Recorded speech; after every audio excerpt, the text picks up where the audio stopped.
Hi ನಮಸ್ಕಾರ ಎಲ್ರಿಗೂ. ಇವತ್ತು ನಾವು ಸಿಂಪಲ್ಲಾಗಿ ಮನೆಯಲ್ಲಿ ಹೇಗೆ ಧಾರವಾಡ ಪೇಡ ಮಾಡ್ಕೊಳ್ಳೋದಂತ ನೋಡ್ಕೊಳ್ಳೋಣ. ಇಲ್ಲಿ 3 ಟೇಬಲ್ ಸ್ಪೂನ್ ಸಕ್ಕರೆ, 1 ಟೇಬಲ್ ಸ್ಪೂನ್ ನೀರು ಹಾಕ್ಕೊಂಡು ಬೂರ ಸಕ್ಕರೆನ ರೆಡಿ ಮಾಡ್ಕೊತಾ ಇದ್ದೀನಿ. ಈ ರೀತಿ ಮಾಡಿಕೊಂಡು ನಾವು ಧಾರವಾಡ ಪೇಡ ಅಥವಾ ಯಾವುದೇ ಸ್ವೀಟ್ ಮಾಡಿಕೊಂಡ್ರೆ ಟೇಸ್ಟ್ ತುಂಬಾ ಚೆನ್ನಾಗಿರುತ್ತೆ. ಸ್ವಲ್ಪ ನೊರೆ ನೊರೆ ಬರೋವರೆಗೂ ನಾವು ಹೈ ಫ್ಲೇಮಲ್ಲಿ ಇಟ್ಕೊಂಡು ಆಮೇಲೆ ಮೀಡಿಯಮ್ ಫ್ಲೇಮಲ್ಲಿ ಇಟ್ಕೊಂಡು ನೀಟಾಗಿ ಕೈ ಆಡಿಸ್ತಾ ಇರಬೇಕು. ಇಷ್ಟು ಕುದಿ ಬಂದಮೇಲೆ ಸ್ಟವ್ ಆಫ್ ಮಾಡಿಕೊಂಡು ಕೈ ಬಿಡದೇ ಕೈ ಆಡಿಸ್ತಾನೆ ಇರಬೇಕು. ಸಕ್ಕರೆ ರೆಡಿ ಆಗುತ್ತೆ. ಆಗ ನಾರ್ಮಲ್ ಸಕ್ಕರೆ ಹಾಕ್ಕೊಂಡು ಮಾಡಿಕೊಂಡ್ರೆ ಇಷ್ಟೊಂದು ಟೇಸ್ಟ್ ಬರೋದಿಲ್ಲ.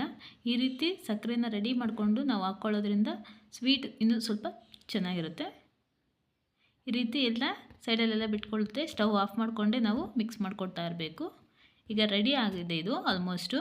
ನಾವು ಈ ರೆಸಿಪಿ ಮಾಡ್ಕೊಳ್ಳೋಕ್ಕೆ ಕೇವಲ ಅರ್ಧ ಗಂಟೆ ಇದ್ದರೆ ಸಾಕು. ಮನೆಯಲ್ಲೇ ಈಸಿಯಾಗಿ ಮಾಡ್ಕೋಬಹುದು. ಈ ರೀತಿ ನೀಟಾಗಿ ಡ್ರೈ ಆಗುತ್ತೆ ಅದು. ಮತ್ತು ಇದನ್ನು ಸ್ವಲ್ಪ ಜರಡಿ ಮಾಡ್ಕೊಬಿಡೋಣ. ಗಂಟಿರುತ್ತೆ. ಜರಡಿ ಮಾಡ್ಕೊಳ್ಳೋದ್ರಿಂದ ಸರಿ ಹೋಗುತ್ತೆ ಅದು. ಈಗ ಇದನ್ನು ಬೇರೆ ಪ್ಲೇಟಿಗೆ ಸೇರಿಸ್ಕೊಳ್ತಾ ಇದ್ದೀನಿ ಜರಡಿ ಮಾಡ್ಕೊಳ್ಳೋದಕ್ಕೆ. ನಮ್ಮ ಈ ರೆಸಿಪಿ ಇಷ್ಟ ಆದರೆ ಲೈಕ್ ಮಾಡಿ. ಮೊದಲನೇ ಬಾರಿ ನನ್ನ ಚಾನಲ್ ನೋಡ್ತಾ ಇದ್ದರೆ ಸಬ್ಸ್ಕ್ರೈಬ್ ಮಾಡ್ಕೊಂಡು ನೋಡಿ. ಫ್ರೆಂಡ್ಸ್ ಆ್ಯಂಡ್ ಫ್ಯಾಮಿಲಿಗೆ ಶೇರ್ ಮಾಡಿ. ಈ ರೀತಿ ಜರಡಿ ಮಾಡ್ಕೊಂಡಿದ್ದೀನಿ. ಸ್ವಲ್ಪ ಇದು ಮೇಲೆ ಗಟ್ಟಿ ಇರೋದ್ರಿಂದ ಸ್ಪೂನ್ ಸಹಾಯದಿಂದ ನೀಟಾಗಿ ಜರಡಿ ಮಾಡ್ಕೊಳ್ಳೋಣ. ಇನ್ನೂ ಸ್ವಲ್ಪ ಡ್ರೈ ಆಗೇ ಇರೋದ್ರಿಂದ ಇದಕ್ಕೆ ನಾನು ಈ ಸಕ್ಕರೆಗೆ 4 ಬಾದಾಮಿ 2 ಏಲಕ್ಕಿನ ಸೇರಿಸ್ಕೊಂಡು ಮಿಕ್ಸಿ ಜಾರ್ಗೆ ಹಾಕ್ಕೊಂಡು ಗ್ರೈಂಡ್ ಮಾಡ್ಕೊತಾ ಇದ್ದೀನಿ. ಇದು ಪೂರ್ತಿ ಆಪ್ಷನಲ್ಲು. ಇಷ್ಟ ಇದ್ದರೆ ಮಾಡ್ಕೋಬಹುದು ಅಥವಾ ಸ್ಕಿಪ್ ಮಾಡ್ಕೋಬಹುದು. ನಾನು ಈ ಸಕ್ಕರೆ ಪೌಡ್ರ್ ಜೊತೆ ನೀಟಾಗಿ ಗ್ರೈಂಡ್ ಮಾಡ್ಕೊತಾ ಇದ್ದೀನಿ. ಮತ್ತು ಇದನ್ನು ಗ್ರೈಂಡ್ ಮಾಡಿಕೊಂಡು ಇದನ್ನು ಜರಡಿ ಮಾಡ್ಕೊಳ್ತಾ ಇದ್ದೀನಿ. ಜರಡಿ ಮಾಡಿ ಮಿಕ್ಸ್ ಮಾಡಿ ಇದನ್ನು ಪಕ್ಕಕ್ಕೆ ಎತ್ತಿಟ್ಕೊಂಡ್ಬಿಡೋಣ. ಈಗ ಮಾಡ್ಕೊಳ್ಳೋಕ್ಕೆ ಒಂದು ಪ್ಯಾನ್ ತೊಗೊಂಡಿದ್ದೀನಿ. ಇದಕ್ಕೆ 1 ಟೇಬಲ್ ಸ್ಪೂನ್ ಆಗೋಷ್ಟು ತುಪ್ಪ ಹಾಕ್ಕೊಂಡು 1 ಕಪ್ ಆಗೋಷ್ಟು ನಾನು ಹಾಲು ಪೌಡ್ರ್ ತೊಗೊಂಡಿದ್ದೀನಿ. ಯಾವುದೇ ರೀತಿ ಹಾಲು ಪೌಡ್ರ್ ಆದರೂ ತೊಗೋಬಹುದು. ಇದನ್ನು ಚೆನ್ನಾಗಿ ರೋಸ್ಟ್ ಮಾಡ್ಕೊಳ್ಳೋಣ ನಾವು. ಇದು ಕಲರ್ ಚೇಂಜ್ ಆಗಬೇಕು. ಲೋ ಫ್ಲೇಮಲ್ಲಿ ಇಟ್ಕೊಂಡು ಸ್ಟವ್ನ ನಾವು ಹುರ್ಕೋಬೇಕಾಗುತ್ತೆ. ಸ್ವಲ್ಪ ಕಲರ್ ಚೇಂಜ್ ಆಗೋಷ್ಟರವರೆಗೂ ಹುರ್ಕೊಳ್ಳೋಣ. ಮಿನಿಮಮ್ 10 ರಿಂದ 15 ನಿಮಿಷ ಆಗುತ್ತೆ. ಇದು ನೀಟಾಗಿ ಬ್ರೌನಿಷ್ ಕಲರ್ ಬರೋವರೆಗೂ ನಾವು ಹುರ್ಕೊಳ್ಬೇಕಾಗುತ್ತೆ. ಈಗ ಇದಕ್ಕೆ 1 ಕಪ್ಗೆ ನಾನು 3/4 ಕಪ್ ಆಗೋಷ್ಟು ಹಾಲು ತೊಗೊಂಡಿದ್ದೀನಿ. ಸ್ವಲ್ಪನೇ ಹಾಕ್ಕೊಂಡು ನೀಟಾಗಿ ಮಿಕ್ಸ್ ಮಾಡ್ಕೊಳ್ಳೋಣ.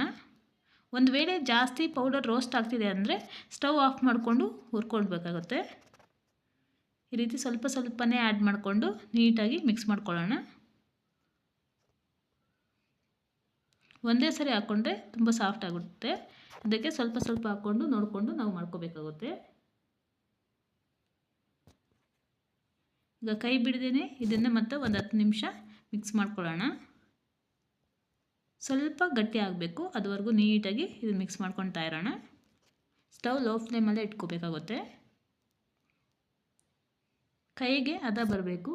ನಮಗೆ ಕೈಗೆ ಮುಟ್ಟಿದಾಗ ಸಾಫ್ಟ್ ಆಗಿರಬೇಕು ಈ ರೀತಿ. ಮತ್ತು ಸ್ವಲ್ಪ ಮಿಕ್ಸ್ ಮಾಡ್ಕೊತಾ ಇದ್ದೀನಿ ಸ್ವಲ್ಪ ಡ್ರೈ ಆಗಲಿ ಅಂತ. ಈಗ ಇದು ಸ್ವಲ್ಪ ಉಂಡೆ ರೀತಿ ಬಂದಿದೆ. ಇದಕ್ಕೆ ನಾವು ಮಾಡ್ಕೊಂಡಿರೋಂಥ ಸಕ್ಕರೆ ಪುಡಿನ ಬೂರ ಸಕ್ಕರೆ ಪುಡಿನ ಸೇರಿಸ್ಕೊಳ್ಳೋಣ.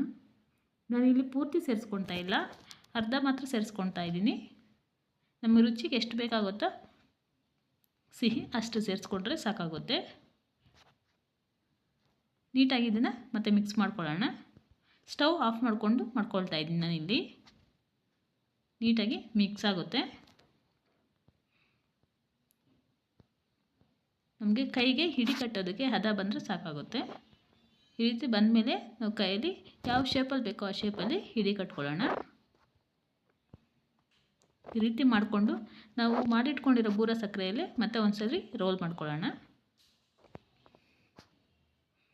ಸಕ್ಕರೆ ಸ್ವಲ್ಪ ಕಡಿಮೆ ಹಾಕ್ಕೊಂಡ್ರೆ ಒಳ್ಳೆಯದು. ಮೊದಲೇ ಈ ರೀತಿ ಮಾಡ್ಕೊಳ್ಳೋಣ. ಈಗ ರೆಡಿ ಆಗಿದೆ.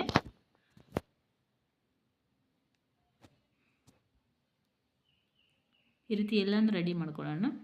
Thank you for watching.